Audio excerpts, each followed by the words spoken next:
हरे कृष्णा, धन्यवाद, प्रणाम आप सभी को। तो आज एक हम बहुत सुंदर विषय लेकर आए हैं, गृहस्थों के लिए साधु संग।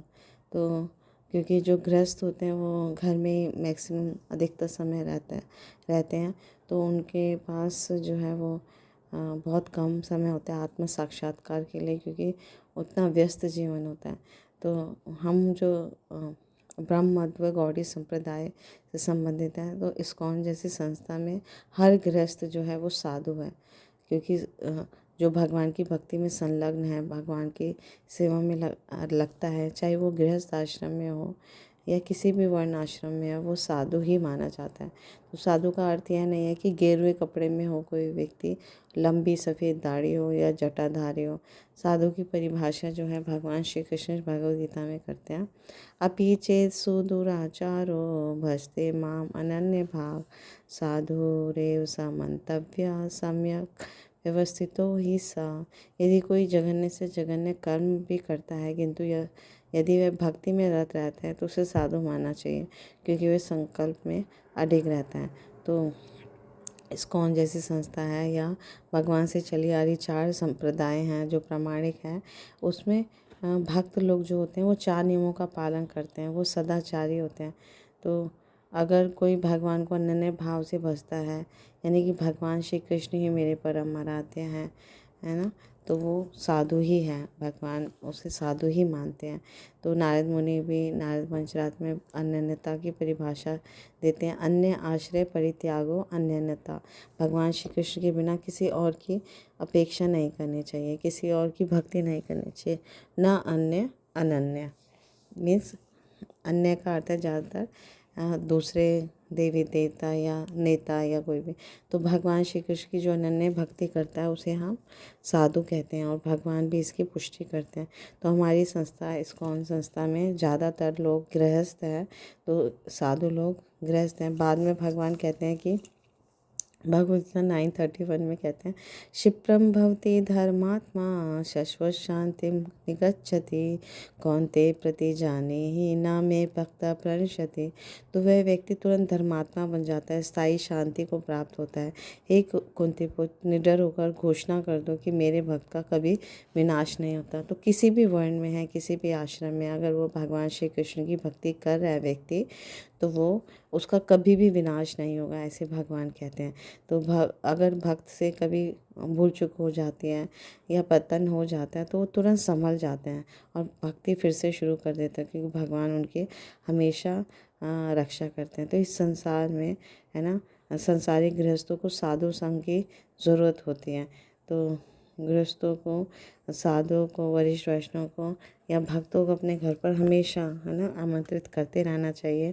तो हर गृहस्थ का सबसे पहली भक्ति ये है कि वे साधुओं को अपने घर बुलाए, भक्तों को अपने घर बुलाए, वैष्णव को अपने घर बुलाए, प्रसाद उसे निवेदित करें, है ना, और अच्छे से सेवा पूजा करें। तो ये प्रथम भक्ति है साधु संग।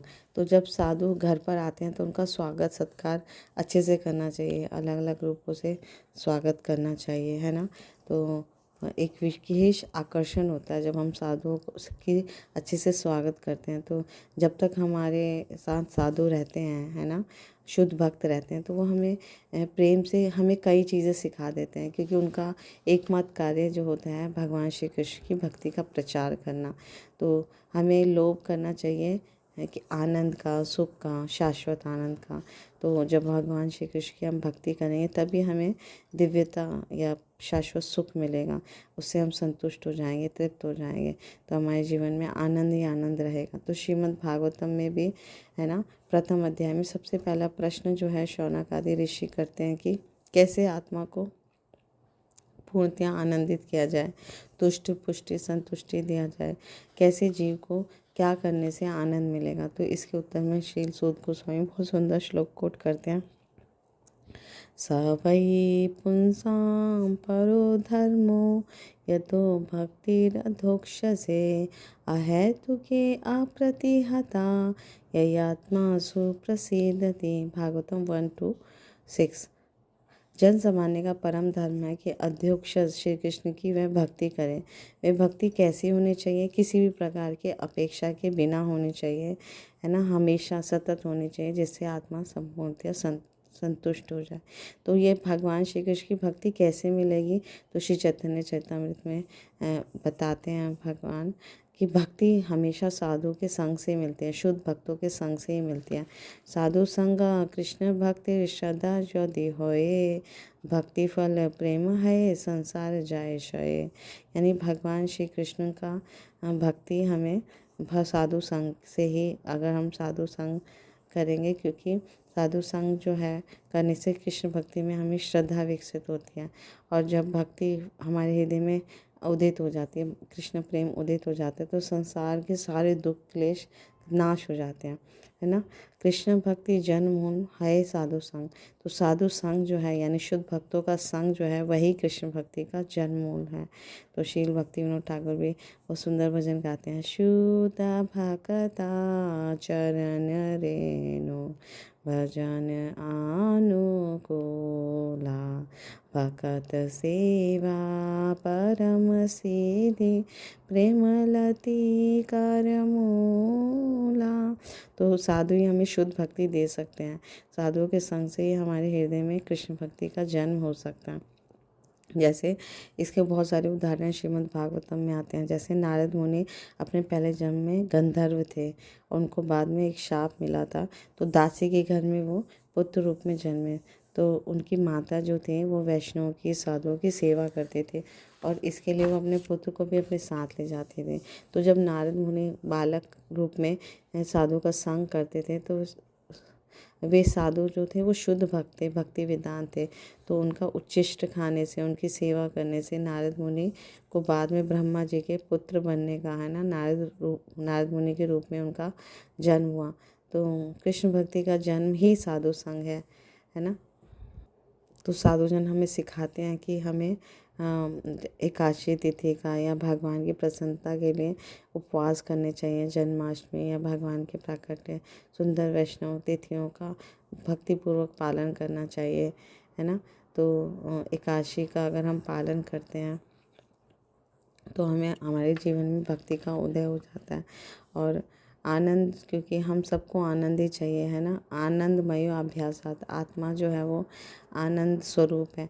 और भगवान श्री कृष्ण की शुद्ध भक्ति से, अहेतु की भक्ति से, अप्रतिहता भक्ति से ही हम आनंद हमें मिल सकता है। हम पूर्णतः संतुष्ट हो सकते हैं, है ना। हम भक्ति से, भगवान श्री कृष्ण की शुद्ध भक्ति से ही संपूर्णतः आनंदित हो जाते हैं। और इसी के लिए हर जीव व्यस्त है इस जीवन में, है ना। दौड़ते हैं, भागते हैं। दौड़ भाग से सबको सुख मिलने के लिए सबको सुख चाहिए, लेकिन उनको उसका मार्ग नहीं पता सुख कहाँ से मिलेगा।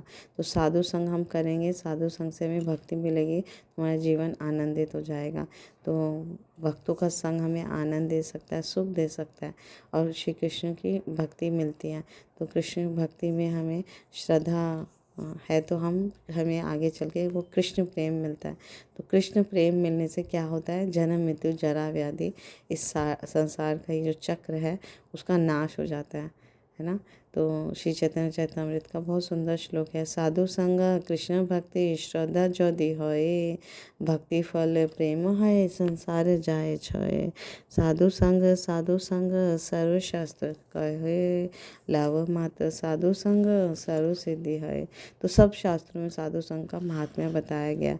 अगर एक क्षण भी, एक लव मात्र, एक घड़ी या आधी घड़ी भी संग हो जाए तो सारी सिद्धि मिल जाती है। तो प्रभुपाद जी ये अपने उदाहरण में बताते हैं कि यदि पुरुष समर्थ हैं तो एक क्षण में वह स्त्री को गर्भवती कर सकता है। उसी प्रकार यदि साधु समर्थ है, शुद्ध भक्त है, तो और हम योग्य हैं, है ना, व्यक्ति कोई योग्य है, तो भक्ति का संचार होकर ही रहेगा। तो थोड़ा सा भी अगर साधु संग हो जाए, है ना, तो हमें सुंदर अमूल्य भक्ति मिल जाती है, कृष्ण भक्ति मिल जाती है।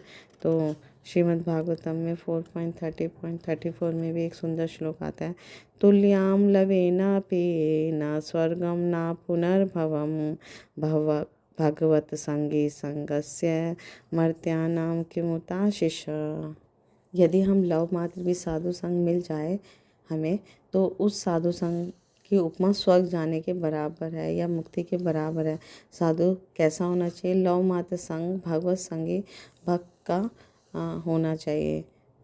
तो हमेशा भगवत भक्ति में जो रहते हैं ऐसे साधु का संग स्वर्ग से भी ज़्यादा श्रेष्ठ है और जन्म मृत्यु के बंधन से हमें मुक्ति से भी श्रेष्ठ है। तो उनका लौ मात्र संग ही श्रेष्ठ है। साधु संग इतना महत्वपूर्ण है। तो गंगा से परश होइले पाशाते पावन दर्शने पवित्र करे ए तुम्हारे गुण। तो गंगा के तो हम पास जाएंगे है ना, तब वहाँ स्नान करेंगे है ना, उसके बाद हम है ना विधि विधानों का पालन करेंगे, तब हमें कुछ लाभ मिलेगा और दीर्घ काल तक हमें करना होगा। लेकिन साधु की इतनी महिमा है हमारे शास्त्रों में, क्योंकि दर्शन मात्र से हम पवित्र हो जाते हैं। तो ये भक्तों के संग का महात्म्य है। तो भगवान श्री कृष्ण की शुद्ध भक्ति हमें चाहिए। वो हमें भगवान श्री कृष्ण की शुद्ध भक्ति इसलिए चाहिए क्योंकि जीव हमेशा आनंद चाहता है ना, और ये साधु संग से ही हमें मिलते हैं। तो योग्य जो भक्त होते हैं, शुद्ध भक्त होते हैं, वही हमें श्री कृष्ण का प्रेम दे सकते हैं। तो उसी के लिए हम प्रयत्न कर रहे हैं। तो भगवान भी कहते हैं कि साधुओं का संग या शुद्ध भक्तों का संग भगवान को भी आवश्यक है उसके। तो साधु संग बहुत ज़रूरी है। साधु संग करना है तो उनकी सेवा और उनका स्वागत हमें करना चाहिए, क्योंकि हमारा साधुओं से संबंध बनता है। इससे जब हम उनका स्वागत करते हैं, सत्कार करते हैं, सेवा करते हैं, हमारा आकर्षण होता है और इस तरह से स्वतः भक्ति का विनिमय होता है ना। तो ये साधु संग बहुत महत्वपूर्ण है। तो किसको इसको ज़रूरत है? उपदेश सुनने के लिए हमें शुद्ध भक्तों का संग करना चाहिए है ना। तो साधुओं के या शुद्ध भक्तों के श्रीमुख से हमें उपदेश सुनने के लिए लालायित होना चाहिए। इसके लिए नहीं होना चाहिए कि साधु का हम आश्रय ले लेंगे तो मैं मुक्त हो जाऊंगा, स्वर्ग मिल जाएगा या धन मिल जाएगा, स्त्री को पुरुष, पुरुष को स्त्री। नहीं, ये सकाम इच्छाएं तो अपने आप मिलेंगी, लेकिन उपदेश सुनना, भगवान श्री कृष्ण की यशोगान सुनना, भगवत कथा सुनने के लिए हमें साधु का संग करना चाहिए, भक्तों का संग करना चाहिए। तो ध्रुव महाराज भी कहते हैं, हे भगवान, यदि आप मुझे वर देना ही चाहते हैं तो मुझे यह वर दें कि मुझे आपके भक्तों का संग मिले। तो ध्रुव महाराज को कुछ और चाहिए था, लेकिन वो कहते हैं मुझे राजे नहीं चाहिए, मुझे कुछ भी नहीं चाहिए, मुझे शुद्ध भक्तों का संग चाहिए। तो इस तरह से ध्रुव महाराज जैसे बड़े चरे भक्त यही वर मांगते हैं। शिव भगवान भी यही वर मांगते हैं कि मुझे शुद्ध भक्तों का संग चाहिए। तांदेर चरण से भी भक्त सनेवास, जन्म जन्म हुई यही अभिलाष। तो जिसे भी भगवान श्री कृष्ण का प्रेम चाहिए उसे शुद्ध भक्तों का संग अनिवार्य है, जरूर करना चाहिए। तो षट गोस्वामी जन भी कहते हैं कि भक्तों का, षट गोस्वामी विशुद्ध भक्तों का संग करना चाहते हैं, उनके चरणों की सेवा करना चाहते हैं। तो नरोत्तम दास ठाकुर भी हर गीत में यही अभिलाषा करते हैं, से संग ना पाया कांदे नरोत्तम दास। मुझे इन साधुओं का संग नहीं मिला है ना, मैं इन सब भक्तों का संग के लिए रो रहा हूँ है ना, व्याकुल हो रहा हूँ।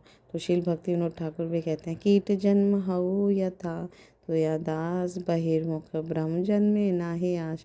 यदि आप मुझे कीट पतंग भी बनाना चाहते हैं ना, तो भगवान से प्रार्थना करें तो कोई बात नहीं, लेकिन मुझे भक्तों के घर में कीट बनाऊं ताकि उन भक्तों का संग मुझे मिले।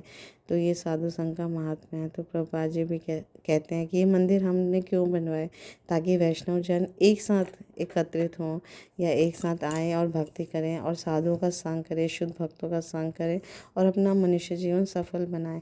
जैसे लोग बड़े बड़े क्लबों में जाते हैं है ना, दूसरे लोगों का संग करते हैं, तो वहाँ पे खाते हैं, पीते हैं, बातें करते हैं, तो मैत्रीपूर्ण व्यवहार होता है और उनको मटेरियलिस्टिक है ना, भौतिकता वाले जीवन में प्रेम विनिमय होता है। तो मंदिर भी इसीलिए बनाए जहाँ साधुओं का संग हो, नाचना गाना खाना हमेशा चलता रहे। तो ये मंदिर जो है वो आध्यात्मिक क्लब हैं, स्पिरिचुअल क्लब श्री प्रभुपाद जी कहते हैं। तो प्रभुपाद जी की जो संस्था है इस्कॉन, ये आध्यात्मिक क्लब है और ये पूरे ऑल ओवर विश्व में हमें मिलते हैं। तो यहाँ पे हमें साधु संग बहुत सरलता से मिल जाता है और हमें आनंद, दिव्य आनंद के लिए यहाँ साधु संग मिलता है। तो हम सभी को आनंद के लिए साधु संग चाहिए, शुद्ध भक्तों का संग चाहिए, क्योंकि हर जीव आनंद ही चाहता है। आनंदमयो अभ्यासात, तो जीव का स्वरूप ही आनंदमय है। तो लेकिन माया का प्रभाव से हमारा सारा आनंद जो है निरानंद में बदल जाता है। आनंद हमें केवल तभी और तभी मिल सकता है जब हम भगवान श्री कृष्ण की भक्ति करें। और भक्ति हमें कैसे मिलेगी? साधु संग से मिलेगी। तो साधु संग हमें मंदिर में, इस्कॉन में, है ना, भक्तों का संग हमें मिलता है। तो इस तरह से हम अपना जीवन धन्य बना देते हैं। और योग्य साधु संग क्या है? जो साधु की योग्यता होनी चाहिए, वह भगवान श्री कृष्ण का अनन्य भक्त होना चाहिए। तो जो साधु का संग ले रहा उसमें भी ये योग्यता होनी चाहिए, सेवा भाव की योग्यता।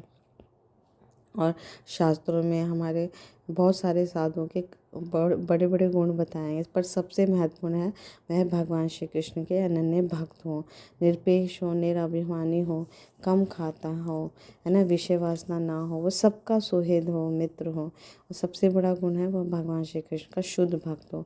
तो जो उनका संग करते हैं उसमें सेवा भाव होना चाहिए।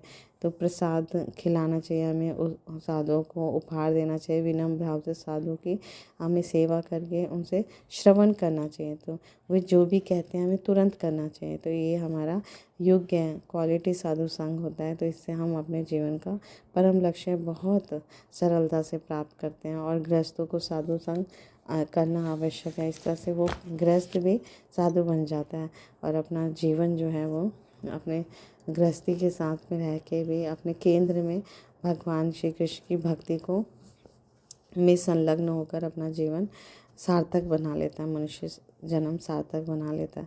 Thank you so much. Guru Maharaj की जय। शिव बाबा।